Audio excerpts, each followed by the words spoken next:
सुप्रभातम प्यारे बच्चों। हिंदी व्याकरण के अंतर्गत आज हम सभी लोग रस पार्ट 1 के विषय में अध्ययन करेंगे।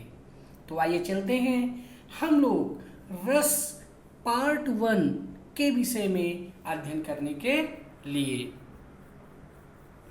रस शब्द की उत्पत्ति संस्कृत भाषा के रस्यते आस्वाद्यते इति रसः, यानी जिसका आस्वादन किया गया है उसे हम कहते हैं रस।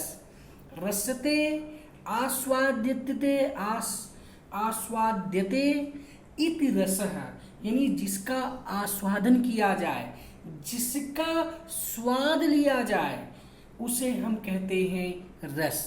प्यारे बच्चों, रस शब्द का सर्वप्रथम प्रयोग तैत्तिरीयोपनिषद में किया गया था।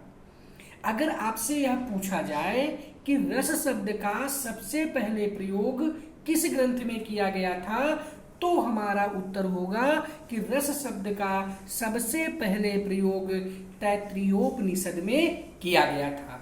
इसके साथ हम आपको यह भी बताना चाहते हैं कि रस्यते आस्वाद्यते इति रसः, यह रस शब्द का सूत्र है। यानी रस शब्द का सूत्र जो है संस्कृत व्याकरणों ने रस्यते आस्वाद्यते इति रसः, यानी रस वह है जिसका आस्वादन किया जाए, जिसका स्वाद लिया जाए, उसे रस कहा जाता है। और रस शब्द को सबसे पहले किस ग्रंथ में प्रयोग किया गया था, तो वह है हमारा तैत्तिरीयोपनिषद। लेकिन तैत्तिरीयोपनिषद में रस शब्द का अर्थ स्वाद के अर्थ में प्रयोग किया गया था, जबकि रस शब्द का प्रयोग नाट्य शास्त्र के प्रणेता आचार्य भरत मुनि ने अपने ग्रंथ नाट्य शास्त्र में रस शब्द का प्रयोग आनंद के अर्थ में प्रयुक्त किया है। तो इस तरह से रस का शाब्दिक अर्थ आनंद होता है। तो हमारे यहाँ पर इस तरह से कई प्रश्न जो है बनते हैं। पहला प्रश्न यह बनता है कि रस्यते आस्वादते इति रसः, यह किसका सूत्र है?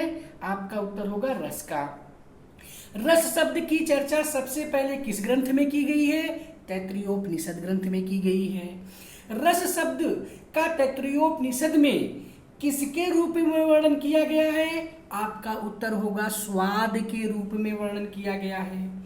रस शब्द का शाब्दिक अर्थ आचार्य भरत मुनि के अनुसार क्या होता है? तो आपका उत्तर होगा आनंद होता है। आचार्य भरत मुनि ने रस शब्द का प्रयोग किस ग्रंथ में किया है? आपका उत्तर होगा नाट्य शास्त्र में। नाट्य शास्त्र किसकी रचना है? आपका उत्तर होगा नाट्य शास्त्र जो है वह आचार्य भरत मुनि की रचना है। यहाँ पर हम आपको यह भी बताएंगे कि नाट्य शास्त्र को ही पांचवा वेद भी कहा जाता है, क्योंकि हमारे यहाँ वेद प्रमुख रूप से 4 हैं, ऋग्वेद, यजुर्वेद, सामवेद और अथर्ववेद। इन चारों वेदों का जो सार तत्व लेकर के आचार्य भरत मुनि ने अपने ग्रंथ नाट्य शास्त्र की रचना की है, इसलिए जो है नाट्य शास्त्र को पंचम वेद के नाम से भी जाना जाता है। और नाट्य शास्त्र नाटक के रूप में लिखा गया है। तो इस तरह से हमारा यह प्रश्न बनता है कि जो नाट्य शास्त्र है उसे हम किस नाम से पुकारते हैं? तो हमारा उत्तर होगा पंचम वेद के नाम से। नाट्य शास्त्र को वेदों के आधार पर लिखा गया है। हमारा प्रश्न बनता है कि नाट्य शास्त्र को किसके आधार पर लिखा गया है? तो उत्तर हमारा होगा कि नाट्य शास्त्र को वेदों के आधार पर लिखा गया है। भरत मुनि ने अपनी रचना नाट्य शास्त्र में रस को किस अर्थ में वर्णन किया है? हमारा उत्तर होगा आनंद के अर्थ में किया है। नाट्य शास्त्र को किसके आधार पर लिखा गया है? नाट्य शास्त्र को वेदों के आधार पर लिखा गया है। नाट्य शास्त्र को क्या कहते हैं? नाट्य शास्त्र को पंचम वेद कहते हैं। नाट्य शास्त्र को किस रूप में लिखा गया है? नाट्य शास्त्र को नाटक के रूप में लिखा गया है। तो इस तरह से यह स्पष्ट होता है कि रस हमारा जो है वह आनंद को उत्पन्न करने वाला होता है। आचार्य भरत मुनि ने जो है रस की निष्पत्ति के संबंध में यह कहा है कि विभावानुभाव व्यभिचारी संयोगात रस निष्पत्ति ही, यानी विभाव अनुभाव और व्यभिचारी भाव के संयोग से रस की निष्पत्ति होती है, ऐसा आचार्य भरत मुनि ने कहा है। लेकिन उसके पहले जो संस्कृत के प्रसिद्ध विद्वान हैं आचार्य विश्वनाथ जी, उन्होंने रस की परिभाषा को देते हुए कहा है कि रसात्मकम वाक्यम काव्यम, यानी रसात्मक वाक्य ही काव्य है। यानी जो वाक्य रसात्मक है, जिस वाक्य में हमें रस मिलता है, आनंद मिलता है, वह वाक्य ही काव्य है। रसात्मकम वाक्यम काव्यम, ऐसा आचार्य विश्वनाथ जी ने जो है बताया। क्योंकि रस साहित्य के भाव से उत्पन्न आनंद है, इसलिए वह रसात्मक है। तो इस तरह से हमारा प्रश्न उत्तर मिलता है कि रसात्मकम वाक्यम काव्यम, यह रस की परिभाषा किस विद्वान ने दी है? तो हमारा उत्तर होगा कि रसात्मकम वाक्यम काव्यम, यह रस की परिभाषा आचार्य विश्वनाथ जी ने दिया है। और आचार्य भरत मुनि के अनुसार रस का शाब्दिक अर्थ क्या है? आचार्य भरत मुनि के अनुसार रस का शाब्दिक अर्थ होता है आनंद। तो इस तरह से काव्य को पढ़ने या सुनने से, नाटक इत्यादि को देखने से जो आनंद की प्राप्ति होती है, जो आनंद की अनुभूति होती है, उसे हम रस कहते हैं। अब इसके बाद रस निष्पत्ति के विषय में हम बात करते हैं। आचार्य भरत मुनि ने अपने नाट्य शास्त्र में यह बताया है रस की परिभाषा कि विभावानुभाव व्यभिचारी संयोगात रस निष्पत्ति, यानी विभाव अनुभाव और व्यभिचारी भाव के संयोग से रस की निष्पत्ति होती है। अब इस तरह से आचार्य जो भरत मुनि हैं, उन्होंने रस के सिर्फ 3 अवयवों के ही विषय में चर्चा की है। पहला विभाव, दूसरा अनुभाव और तीसरा व्यभिचारी भाव।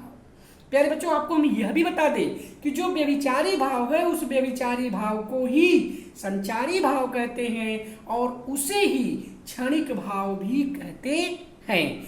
तो इस तरह से अगर हमारा प्रश्न यह बनता है कि आचार्य भरत मुनि के अनुसार रस के कितने अवयव बताए गए हैं, रस के कितने अंग बताए गए हैं, रस के कितने तत्व बताए गए हैं आचार्य भरत मुनि के अनुसार, तो हमारा उत्तर होगा कि आचार्य भरत मुनि के अनुसार रस के केवल 3 तत्व बताए गए हैं, जिसमें आपका पहला है विभाव, दूसरा है अनुभाव, तीसरा है आपका संचारी भाव। इसके अलावा जो हमारा अस्थाई भाव है, अस्थाई भाव के विषय में सबसे पहले चर्चा जो है वह किया गया था अभिनव गुप्त जी ने। अभिनव गुप्त जी ने इस चीज को महसूस किया कि विभाव, अनुभाव और व्यभिचारी भाव ये सब अस्थाई भाव के ही कारण उत्पन्न होते हैं, तो अस्थाई भाव की भी काव्य में आवश्यकता है। ऐसा चूंकि भरत मुनि ने उस समय इसलिए नहीं अस्थाई भाव के विषय में वर्णन किया था क्योंकि उन्होंने नाट्य शास्त्र को सिर्फ एक मनोरंजन के रूप में लिया था, और मनोरंजन के रूप में, एक आनंद के रूप में उन्होंने नाट्य शास्त्र में रस का वर्णन किया था। इसलिए उन्हें अस्थाई भाव की कोई आवश्यकता ही नहीं पड़ी, इसलिए उन्होंने अस्थाई भाव का वर्णन नहीं किया। लेकिन आगे चल करके इस कमी को अभिनव गुप्त जी ने महसूस किया कि आखिर जो विभाव है, अनुभाव है और व्यभिचारी भाव है, यह किसके अंदर आनंद को उत्पन्न करेंगे।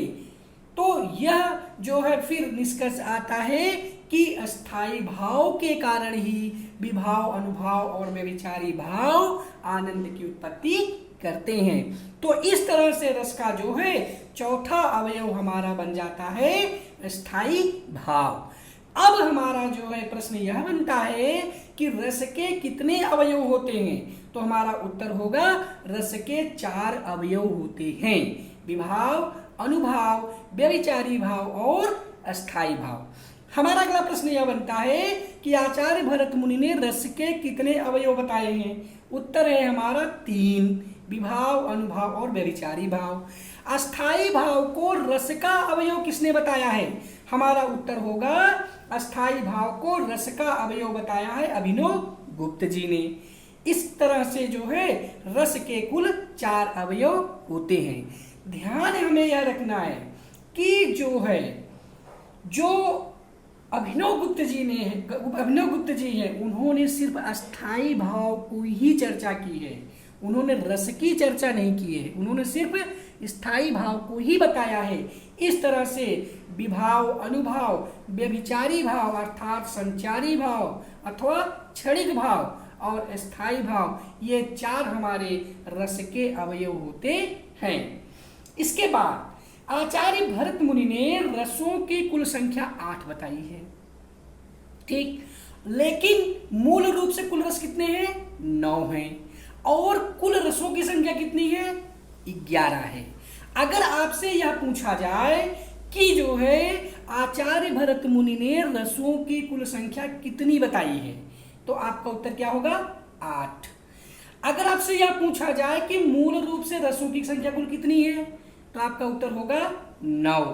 अगर आपसे यह पूछा जाए कि कुल रसों की संख्या कितनी है, तब आपका उत्तर होगा 11।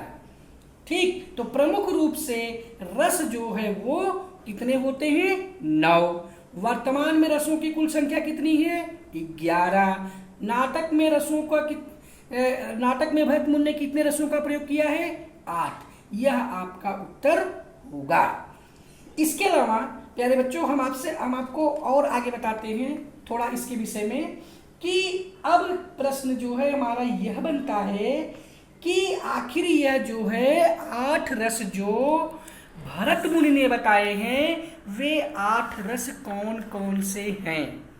तो यह प्रश्न स्वाभाविक रूप से हमारे मन में बनता है, अब बनना भी चाहिए कि आखिर भरत मुनि ने जो 8 रस बताए हैं वो 8 रस कौन कौन से हैं। तो वो 8 रस हैं आपके श्रृंगार, वो 8 रस हैं आपके श्रृंगार, हास्य, करुण, रौद्र, वीर, भयानक, विभत्स, अद्भुत। इनके विषय में आचार्य भरत मुनि जी ने जो है अपने नाट्यशास्त्र में वर्णन किया है। आगे चल करके उद्भट जी ने शांत रस की चर्चा की और अभिनव गुप्त जी ने इसका समर्थन किया। तो इस तरह से जो है 9वां रस जो है हमारा जो है हो गया शांत रस। और तो हमारा प्रश्न यह बनता है कि आचार्य भरत मुनि ने कितने रसों का वर्णन किया है? 8 रसों का। 9वें रस के रूप में किसे जाना जाता है? शांत रस को। शांत रस को 9वां रस किसने माना है? उद्भट और अभिनव गुप्त जी ने। शांत रस को 9वें रस के रूप में सबसे पहले चर्चा किसने की थी? उद्भट ने की थी। उद्भट के अनुसार 9वां रस किसे माना जाता है? शांत रस को माना जाता है। आज जो है इसके बाद 10वां रस किसे माना जाता है? वात्सल्य रस को माना जाता है। वात्सल्य रस को 10वें रस के रूप में किसने बताया है? विश्वनाथ जी ने बताया है। विश्वनाथ जी ने 10वें रस के रूप में किसे माना है? वात्सल्य रस को माना है।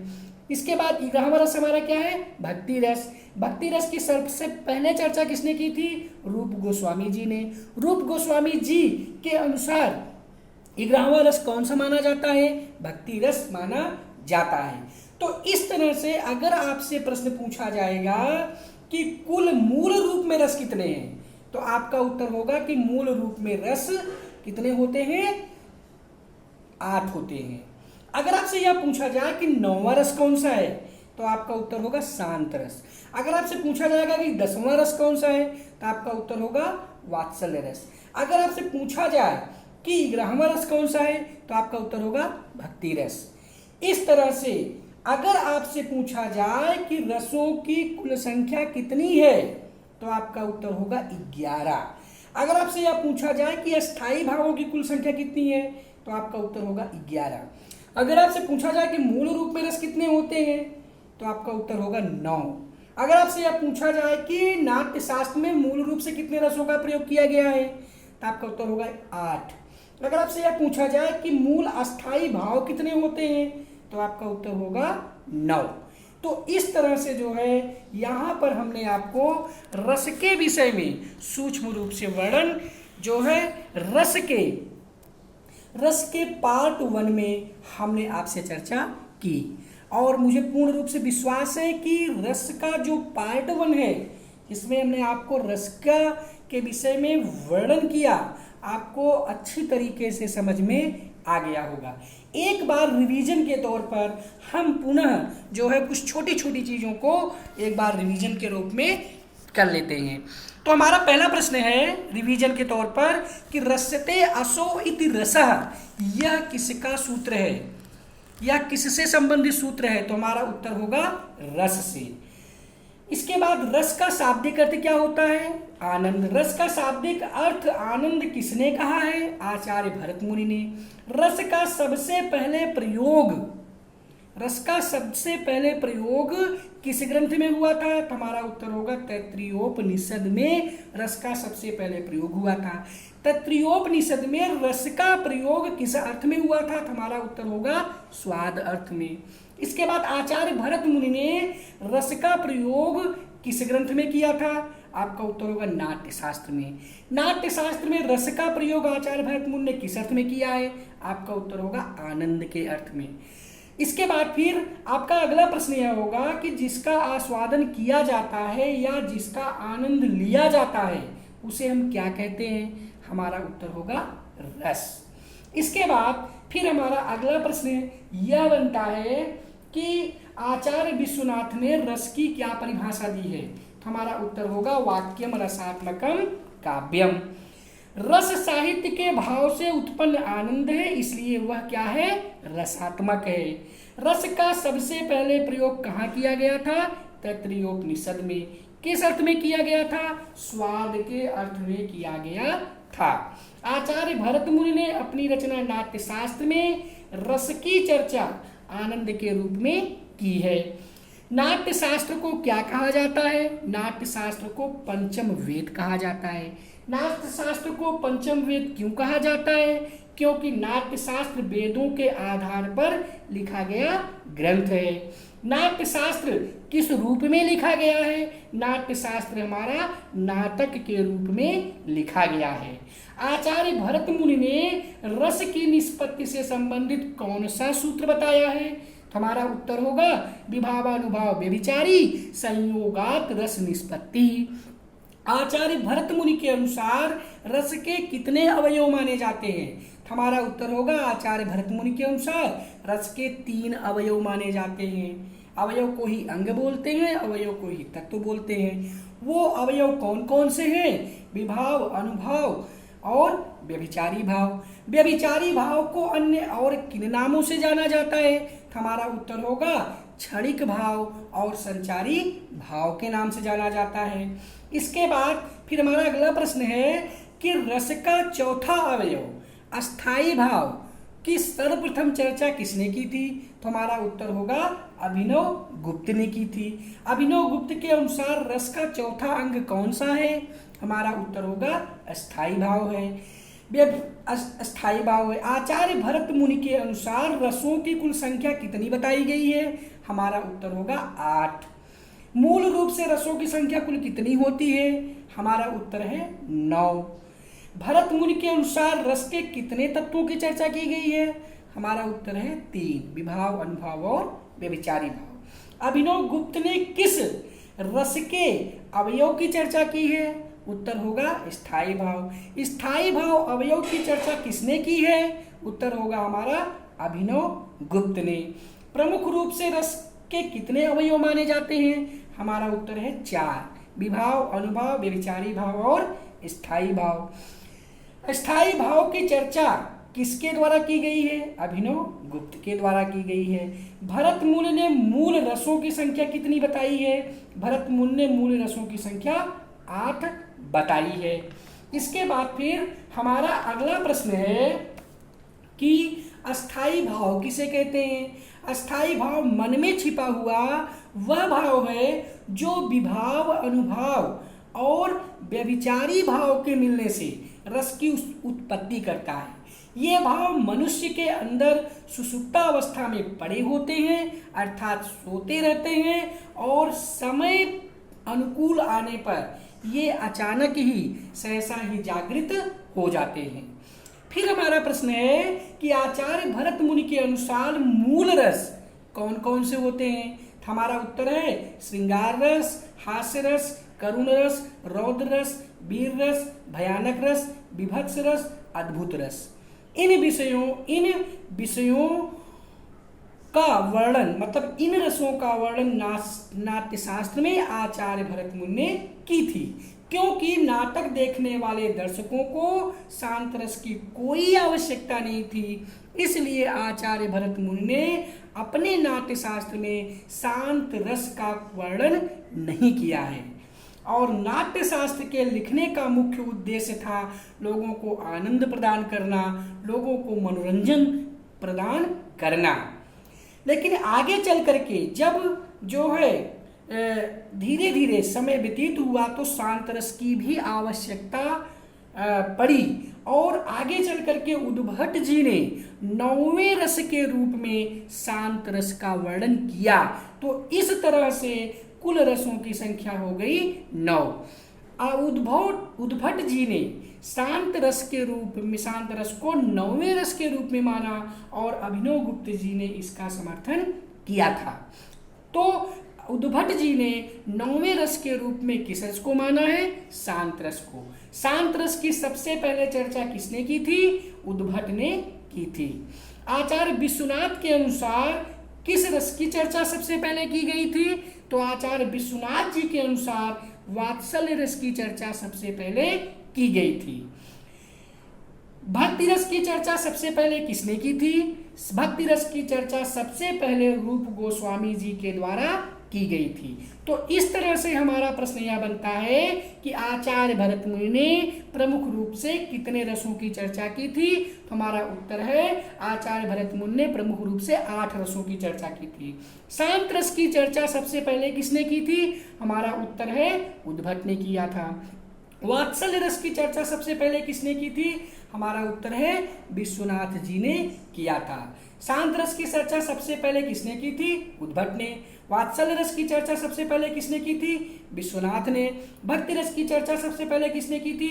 रूप गोस्वामी जी ने। तो इस तरह से हमारा अगला प्रश्न यह बनता है कि 9वां रस हम किसे मानते हैं? शांत रस को।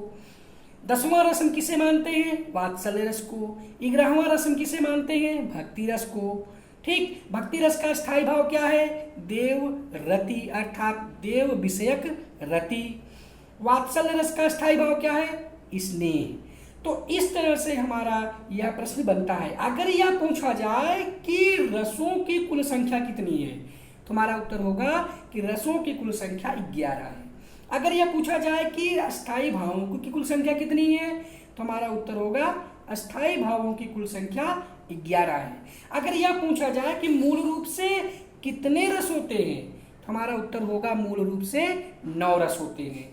अगर यह पूछा जाए कि मूल रूप से कितने स्थायी भाव होते हैं, तो हमारा उत्तर होगा मूल रूप से 9 स्थायी भाव होते हैं। अगर यह पूछा जाए कि आचार्य भरत मुनि के अनुसार जो है रस की मूल रूप से कितने रस होते हैं, तो हमारा उत्तर होगा 8 रस होते हैं। तो इस तरह से प्यारे बच्चों हम लोगों ने जो है रस के प्रथम भाग अर्थात रस पार्ट 1 के विषय में हम लोगों ने अध्ययन किया। मुझे पूर्ण रूप से विश्वास है कि आपको रस पार्ट 1 अच्छी तरह से समझ में आ गया होगा। रस के अवयव के विषय में हम लोग इसके पार्ट 2 में चर्चा करेंगे। तब तक के लिए जय भारत, जय हिंदी, धन्यवाद।